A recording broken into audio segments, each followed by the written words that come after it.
Assalamualaikum warahmatullahi wabarakatuh.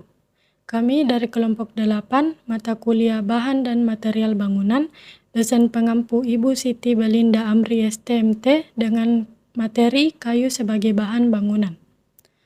Adapun anggota kelompok kami yaitu saya sendiri Dian Atma Islanto dan rekan saya Putih Andriani Purnama Dewi, Muhammad Rizky, Denny Saputra, dan Muhammad Fisabilillah Nippi.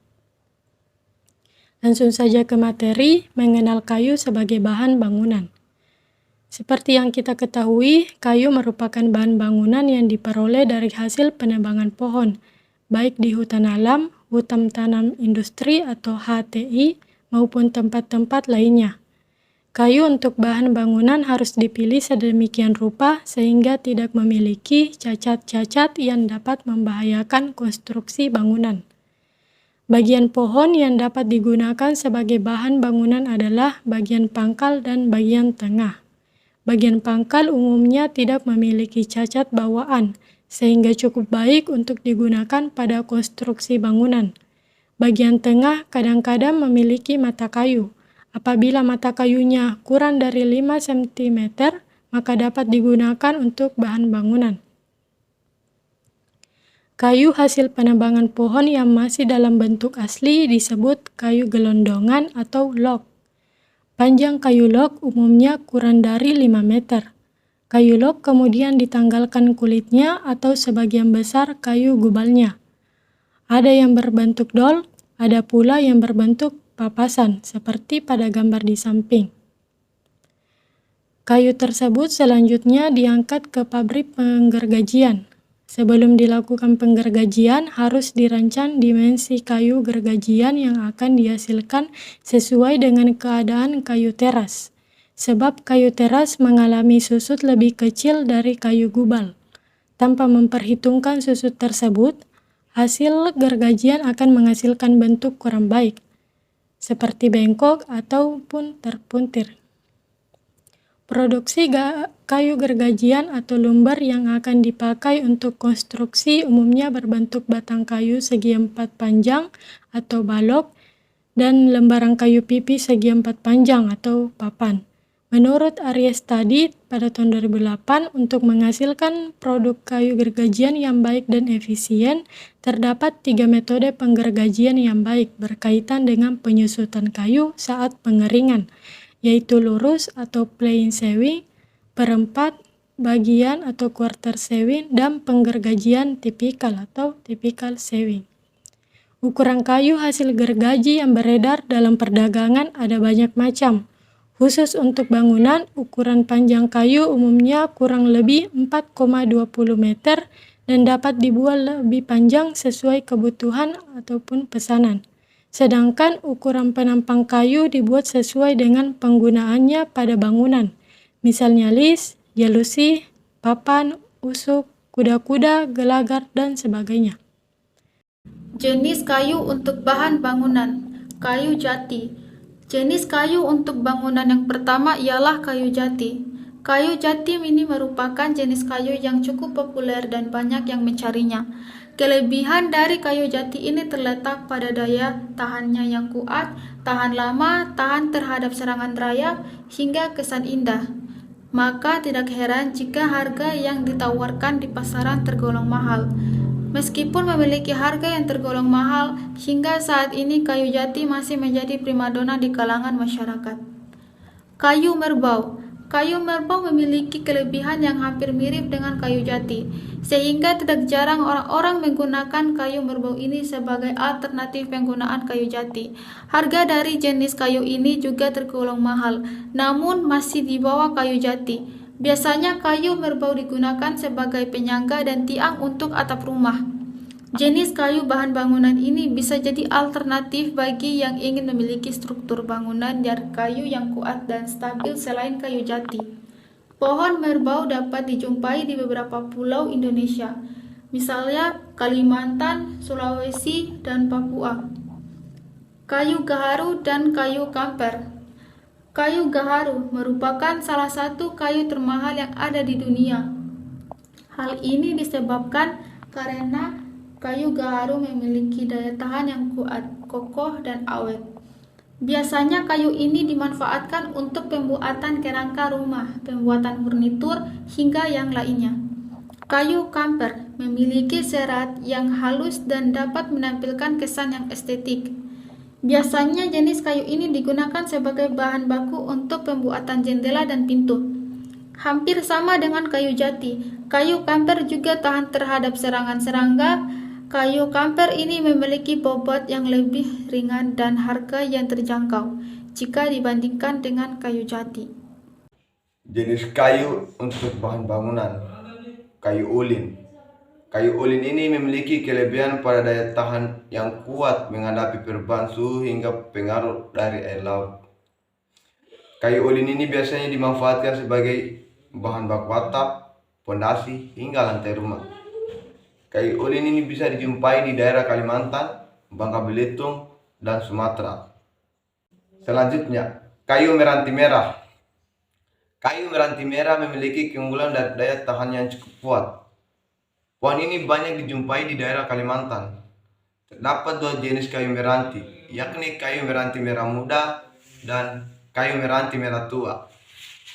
Namun biasanya, penggunaan kayu meranti ini ditunjukkan pada bagian interior saja. Alasannya, karena kayu meranti merah cukup sensitif terhadap perubahan cuaca, sehingga kurang bagus jika digunakan untuk eksterior.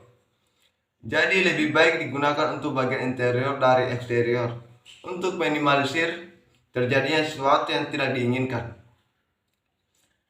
Jenis kayu ini biasanya digunakan untuk pembuatan lantai rumah, rangka atap, railing tangga, dan yang lainnya.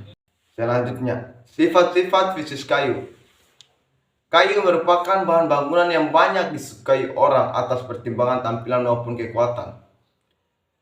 Secara umum, sifat-sifat kayu dapat dikenali melalui panca indera.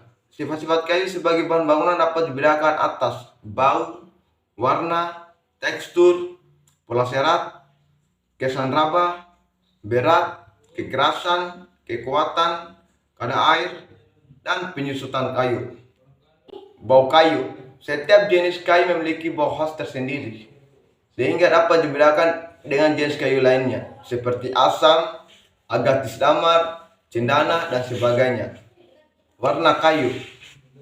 Warna setiap kayu dipengaruhi oleh lokasi di dalam batang, lapisan kayu, gupal dan kayu teras, umur pohon, kelembapan udara, dan lamanya penyimpanan.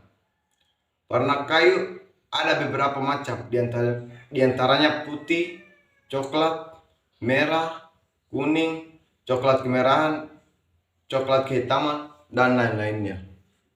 Pola serat kayu.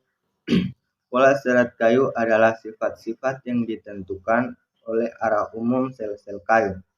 Berdasarkan seratnya, kayu dapat dibedakan atas 4 jenis. Yang pertama, kayu memiliki pola serat terpadu lurus. Yang kedua, kayu memiliki pola serat berombak. Dan yang ketiga, kayu memiliki pola serat terpilin. Dan yang keempat, kayu memiliki pola serat diagonal. Tekstur kayu. Tekstur kayu adalah ukuran relatif kayu. Makin besar ukuran sel-sel kayu, maka makin kasar teksturnya. Dan sebaliknya, makin kecil ukuran sel-sel kayu, makin halus teksturnya. Berdasarkan tekstur kayu dapat dibedakan atas 3 jenis. Yang pertama, kayu memiliki tekstur halus seperti damar, rasa mala, dan sawo. Dan kayu yang memiliki tekstur sedang seperti mahoni. Dan kayu yang memiliki tekstur kasar seperti kamper, keruing, dan kelapa. Berat kayu. Kayu yang memiliki berat seperti lebih besar biasanya lebih kuat dari kayu yang ringan. Berat kayu dikelompokkan berdasar berat jenisnya. Berat jenis kayu adalah hasil perbandingan berat dan volume kayu pada keadaan kering dengan satuan gram per cm kubik. Kayu sebaiknya ditentukan pada keadaan kayu kering, tanur dengan kadar air 0%. Namun, apabila tidak terdapat oven atau alat pengering, maka kayu dapat ditentukan pada keadaan kayu kering, udara dengan kadar air 15% sampai 18%. Sifat-sifat fisis kayu. Kesan raba permukaan kayu. Kesan raba permukaan kayu tergantung pada tekstur kayu, kadar air serta kadar ekstraktif yang dikandung kayu. Kesan raba permukaan kayu misalnya kasar, halus, licin, dingin, berlemak, dan lain-lain. Kekerasan kayu. Kekerasan kayu mempunyai hubungan langsung dengan berat jenis kayu. Kayu yang berat jenisnya besar biasanya keras, demikian pula sebaliknya. Kayu yang berat jenisnya kecil atau ringan biasanya tergolong kayu lunak. Berdasarkan kekerasannya, kayu dibedakan atas 4 jenis. 1. Kayu sangat keras. 2. Kayu keras. 3. Kayu kekerasan sedang. 4. Kayu lunak. Kadar air kayu. Kayu merupakan bahan yang dapat menyerap air dan melepaskannya sesuai keadaan udara di sekitarnya atau yang disebut hygroskopik, dan dapat mengembang atau menyusut sesuai kandungan air di dalamnya. Kadar air kayu pada keadaan setimbang dengan kadar air udara tersebut dinamakan kadar air kesetimbangan, dan besarnya dinyatakan dalam persen terhadap berat kayu kering tanur. Kadar air kayu yang selalu berhubungan dengan perubahan udara cenderung berubah ke arah kesetimbangan. Air yang dikandung oleh kayu dibedakan dalam 2 macam, yaitu 1. Air bebas yang terdapat dalam rongga-rongga sel dan ruang-ruang antar sel. 2. Air yang terikat secara kapiler dalam dinding sel. Apabila semua air bebas telah dilepaskan atau menguap dan hanya tertinggal air yang terikat saja, maka dikatakan kayu telah mencapai titik jenuh serat atau yang disebut fibrous saturation point, yang besarnya kira-kira pada keadaan kadar air 30%. Penyusutan kayu. Penyusutan kayu menurut Frick, Hens, dan Koesmar tadi terjadi apabila kadar air berkurang atau dilepas sampai di bawah titik jenuh serat, yaitu kurang dari 30%. Besarnya penyusutan sebanding dengan banyaknya air yang dilepas di titik jenuh tersebut. Kayu yang dikeringkan sampai kadar air 15% akan menyusut sampai kira-kira setengah penyusutan maksimal. Sebaliknya, untuk setiap kenaikan kadar air 1%, kayu akan mengembang 1/130 dari pengembangan maksimal. Penyusutan dan pengembangan kayu dinyatakan dengan persentase dari dimensi kayu pada keadaan basah atau kadar air di atas titik jenuh serat, yaitu lebih dari 30%. Penyusutan kayu dapat terjadi pada 3 arah, yaitu 1. Arah sejajar arah serat atau yang disebut longitudinal. 2. Arah melintang lingkaran tumbuh atau yang disebut radial. 3. Arah lingkaran tumbuh atau yang disebut tangensial. Penyusutan arah tangensial lebih besar dari penyusutan arah radial, dan penyusutan arah longitudinal sangat kecil.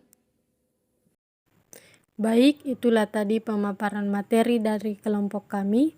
Sekian dan terima kasih. Wassalamualaikum warahmatullahi wabarakatuh.